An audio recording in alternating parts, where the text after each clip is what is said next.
Hello and welcome to this episode of the Anxioneers. And what we're talking about this time is it anxiety the emotion or is it anxiety the disorder? And joining me are Sarah Alexander, who is up in Oregon, and she is a licensed dynamic emotional integration trainer and consultant. And below that on my screen is Jeanette Brynn, who's in Washington State. She's also a licensed dynamic emotional integration trainer and consultant. And then next to Jeanette on my screen is Amanda Ball, who is also a licensed dynamic emotional integration trainer and consultant. It's DEI for short. We'll just say DEI from now on. And we're talking about the difference between anxiety, the emotion, which most people don't know how to identify, and anxiety, the disorder, which almost everybody confuses for anxiety, the emotion. And so what is anxiety, the emotion? It's the emotion that helps you organize everything and gather everything and focus and get yourself ready to arrive in the future prepared, on time, and skilled. Right? So it can bring a lot of energy with it, especially if you got something happening tomorrow and you're not ready. And anxiety is going to go, oh, yeah, let's go. Your anxiety is going to be at a higher level. And you may drive yourself with your anxiety. You may not eat, you may not exercise, you may just go. So you put the blinders on and you go. And so that would be a more intense level of anxiety. And that is nothing like what we call an anxiety disorder. It's not actually connected. And Sarah Alexander is a licensed clinical social worker. So she actually works with the DSM, or the Diagnostic and Statistical Manual of Mental Health Disorders. Is that it? Yep, you got Yep. it. And in the DSM, we asked her before we turned on the camera, what is an anxiety disorder? And it was all a different thing. It was not this. Yes, they Yeah. have a lot of physiological definitions. So in panic disorder, there's 13 criteria, 10 of them are physical, and only 3 of them are psychological. Okay. Social anxiety disorder, almost all of them are emotional. There is no physiological listed there. Mm-hmm. But PTSD is a mixture of events and reactions to trauma, and has a general statement of it includes persistent negative emotional state. So that's like all the emotions. And then generalized anxiety disorder has of the six points in there, only one of them is emotional irritability. I would categorize that as anger, actually, and the rest are physical. So psychology, my field, has what feminists would call physics envy. We really try very hard to make ourselves a real science. God bless us. And there's some usefulness in that, especially for people seeking this kind of assistance through their insurance. And psychology, like the etiology of the word psychology, it's oh gosh, I Isn't it forget. study of the soul? Study of the soul, yeah. Yeah. But they're not studying the soul right now. They're Not studying. studying That would be too 13 level. close to Like it's stuff that they don't want to be, that isn't serious. it's not like physics, so Mm-hmm. toss that out. Right, right. So basically, if people feel a lot of anxiety, the emotion, Mm-hmm. you might have increased energy, your heart rate might go up, Mm-hmm. you might have more focus. If you're very, very focused, you could get cranky. You might have Um, sleep disturbances because yeah, you're get out of my ruminating. way. Mm-hmm. But it's not going to be sort of like painful heart attack kind of, intense overwhelm. And I think when we get to that overwhelm place, we're in a different emotion. We're in panic. Yes. whose job it is to save your life when you're in danger. And one of Yes. the things that I talk about in the difference between anxiety and panic is if there's any dread or sense of danger to you, panic's there. So it's not just anxiety. We call it, lovingly, we call it pangxiety, which is panic plus anxiety. And Jeanette has had a lot of experience with her friend Pangxiety. And she is a place that Pangxiety loves to visit. Yay! Yeah. And as you've been working with anxiety and panic and sort of articulating between the two, what has helped you? Well, um, as I began to recognize my emotions more as there to help me and slowly distilling and learning how they're working with me and how much anxiety has been prevalent in most situations, I began to hear them differently. I've got I've always been told to do this better self-care and things, and when you're in that state, it's very hard Mm-hmm.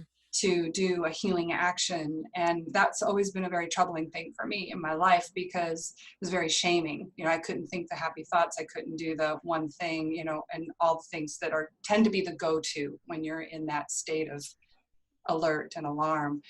So one thing that's helping me a lot right now is I actually, out of the book, have the list that you have in the book of the dubious actions that you do or the healing actions. So it's helping me recognize when I'm in what my actions are doing. It's just giving me something solid for my anxiety and my whole self to look at and recognize, okay, what's going on with me now?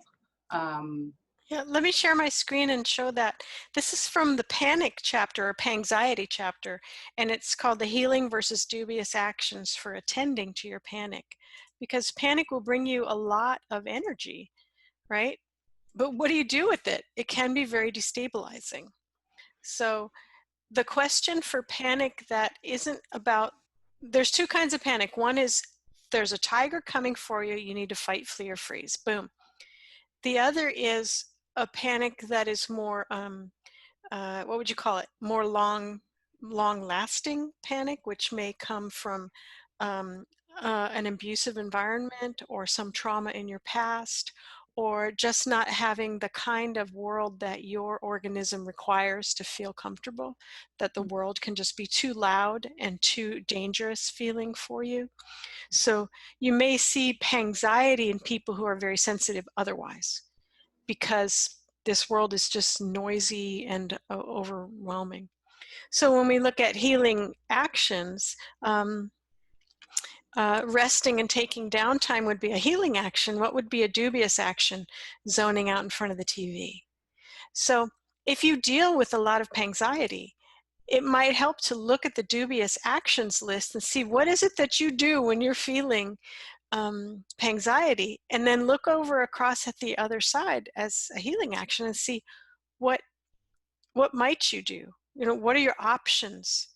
Because in a lot of cases, panic and anxiety can get you on a train that you can't get off of. There's so much energy, there's so much focus, and you just go. Amanda, as you look at this chart, if you go into anxiety, like, which one do you do? I do pushing people away, for sure. Toughing it out and suffering alone. That's my big one. What do you do? A lot of TV, zoning out in TV and computer. I do ignoring my body and my needs. Mm-hmm. I also used to, at the bottom, it says choosing unavailable or unstable partners who activate your anxiety. It's like my first and second marriage. Because I was good at being in anxiety, right? It's what I understood. And so when it wasn't there and there was too much quiet, I would freak out a little because I didn't have skills in being calmer. Do you know what I'm saying? Yeah, it didn't feel normal. I didn't know what was wrong when things were quiet. It wasn't Um, familiar. yeah. Another thing I see a lot is, especially for women, is letting circumstances or other people set your boundaries for you. Right? So you don't have choices, you don't have options. And working with the boundary setting emotion of anger can really help. So, also under eating or overeating or obsessing on the perfect diet. Those are big things that I've done throughout my life to try to control the world. Sarah? Well, it occurs to me as we're talking about this that in that description of generalized anxiety disorder, the one emotion that they mention is irritability. And I said that I would put that in the anger family.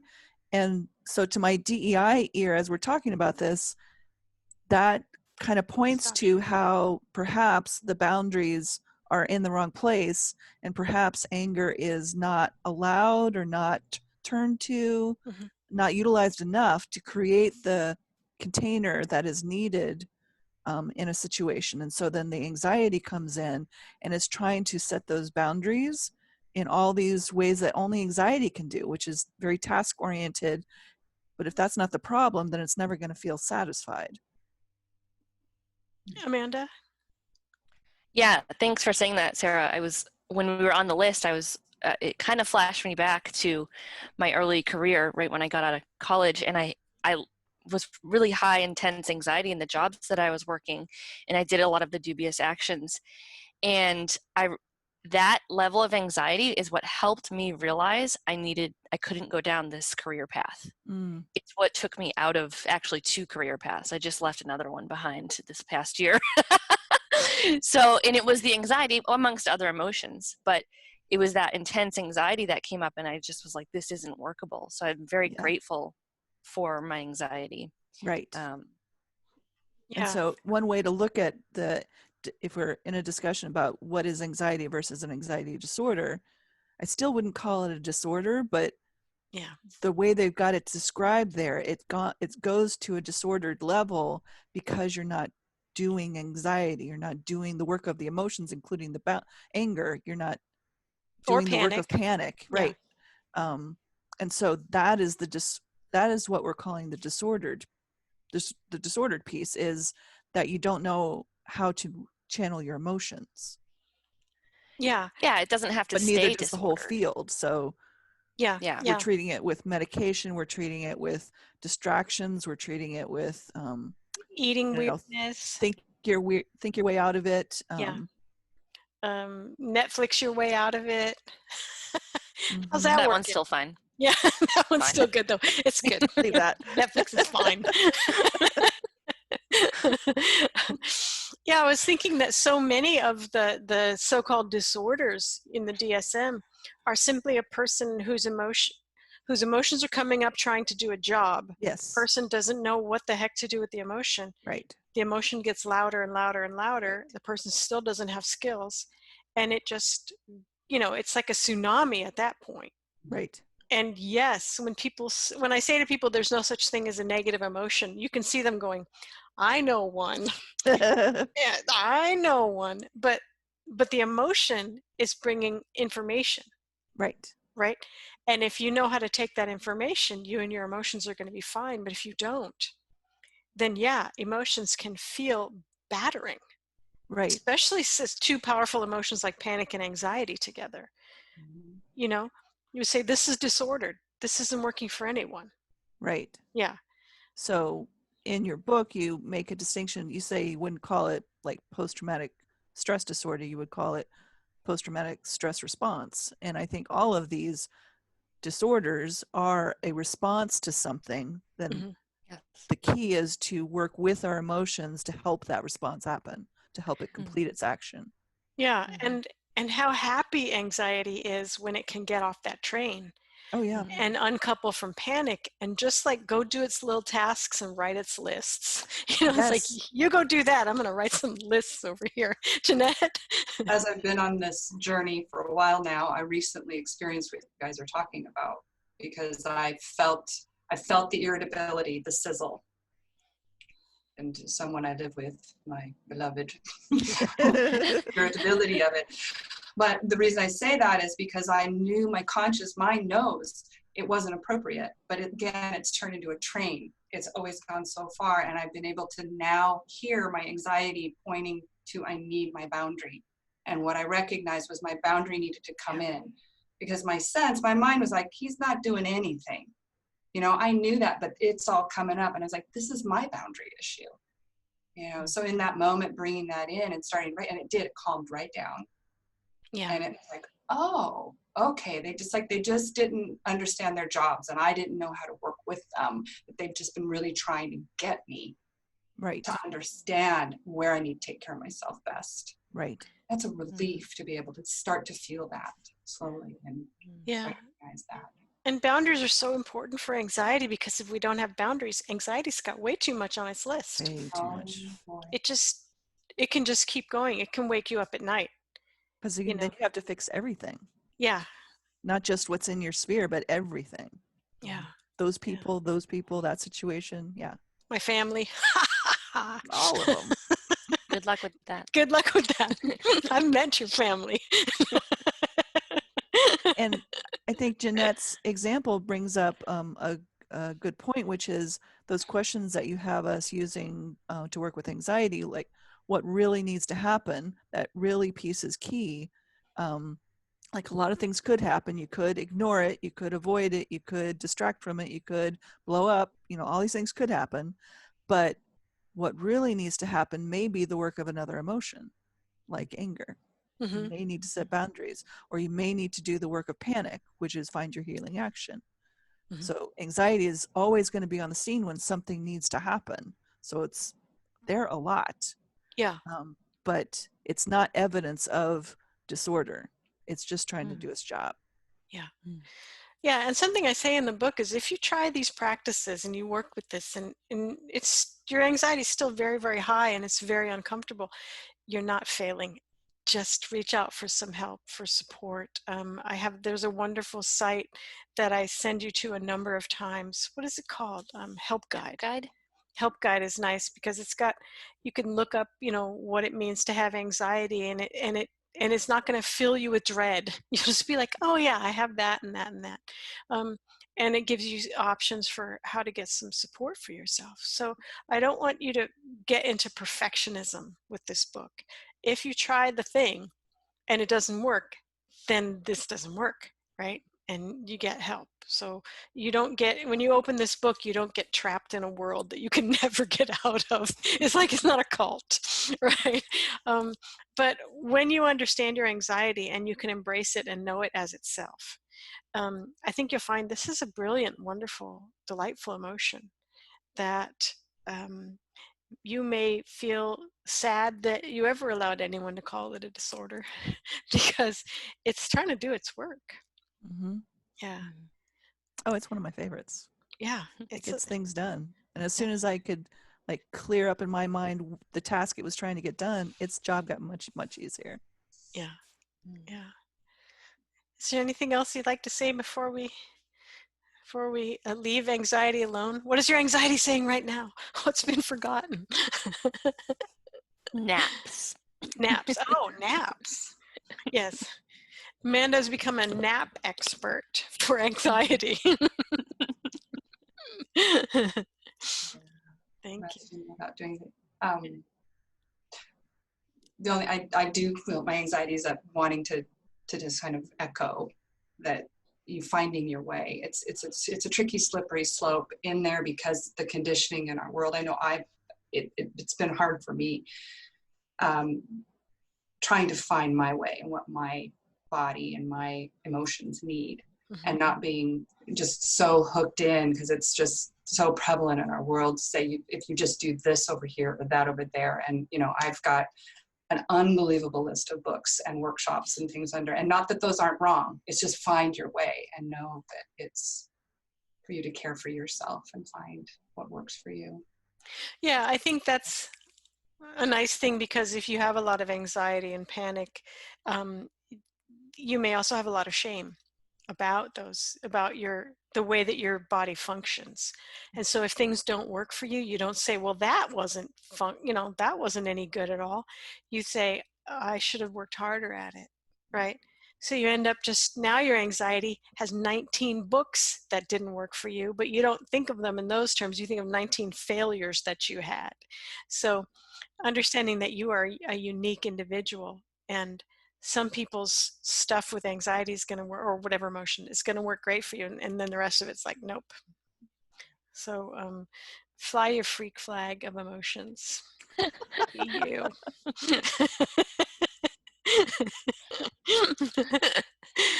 And I would say here for the disorder part of it, that if you have an anxiety disorder of some sort, that somebody's put that word to it, that I know we're going to do more videos like with anxiety and depression, anxiety and shame. Like go look at each of those videos, because just in the disordered level, consider the possibility that anxiety is working really hard to get you to do the work of another emotion, and Mm-hmm. it won't decrease until you figure out how to work with that emotion as a an ally rather than an enemy. That's a really good point. Anxiety has a job to do. Mm-hmm. And if it can't do that job, it It'll doesn't keep going. care. It doesn't care. It'll keep going. It is like the most amazing sled dog ever. It Yes. is never going to stop. Yes. And if you don't know how anxiety works, that is going to feel awful. Mm-hmm. That your anxiety won't stop. But if you understand it, you'll understand it's really doing you a favor. Mm-hmm. You're like, oh, thanks, anxiety. Right? One of the reasons that I invited Jeanette and Amanda, and maybe Sarah a little bit, are because they're people I call anxiety shrines. And instead of anxiety disordered or troubled people, I call an anxiety shrine a beautiful place that anxiety loves to visit. So thank you for bringing the wisdom of your anxiety shrine to us. And thank you and blessings to you, anxiety, your emotion, your disorder. Anxiety is always trying to help us. Thank you, anxiety. Thank you. Thank you.